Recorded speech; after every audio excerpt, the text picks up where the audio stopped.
Hi, Coach Steph here. So glad that you're with me. Today we are going to talk about work frustration. Just these places where you are not content. Again, we are always looking at places in relationships where we can learn and we can grow and get stronger in areas that maybe make life not very fun. And work frustrations is one of those places. So I've got 4 points for you today about that. The first one that I want to bring up is you may feel very frustrated at work because some hard conversations need to happen. And in my experience, people don't love hard conversations.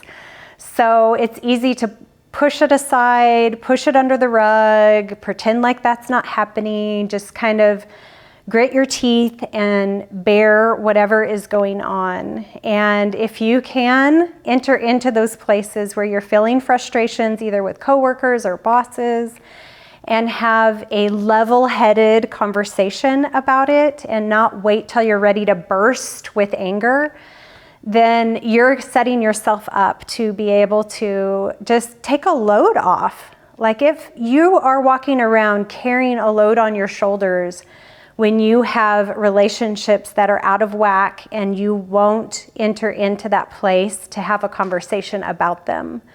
So that's the first thing I would say is if you're feeling frustrated, is there someone you need to talk to? Is there something you need to address? How can you show up fully and not hide or shrink back or not address those things? So I'm sure you would love to have a weight taken off of your shoulder. I know I enjoy that. Even getting context, if you go to talk to somebody about a place where you are feeling frustrated, having context of their perspective, that could help lift a load off as well, understanding the other person. So there's many great reasons to entering into that space of just conversation and bringing understanding and talking about the things that are hard for you instead of swallowing them.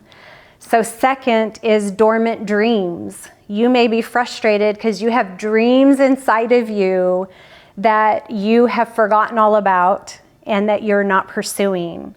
So what I would say to dormant dreams is fan the flame. Dream again. Take time to think, what are my dreams? Sometimes we numb our dreams for so long we don't even know what they are anymore. I know I was going to a counseling appointment and my counselor had asked me my dreams and I didn't know. I had to think way back to being really young and watching Oprah and thinking like, I would love to do that. So I guess maybe this is my version of Oprah's just being able to spend time with you and talk to you about things. But that was a dream of mine when I was little. Like I was very fascinated always with relationships. So coaching, being a coach and helping people walk through life and in their relationships is a dream that I've started fanning that flame. And it's led me to what I do now, which I love. I'm so excited I get to do that. Yours may look a little bit different. As you fan those flames, you're going to move towards fulfillment of the things that are brewing inside of you, but it may not be that this job is annoying me. So even if you feel frustrated at work, if you fan that flame and have a place for that to come out in a hobby, and you still are working where you're working, maybe you serve somewhere and you find a place of fulfillment through that, through serving and caring for others or other needs that you see.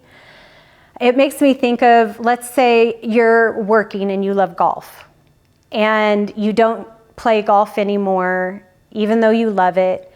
And you think, oh, but if I fan that flame, like I used to want to be a golf pro and it doesn't make sense for me to shift into that job.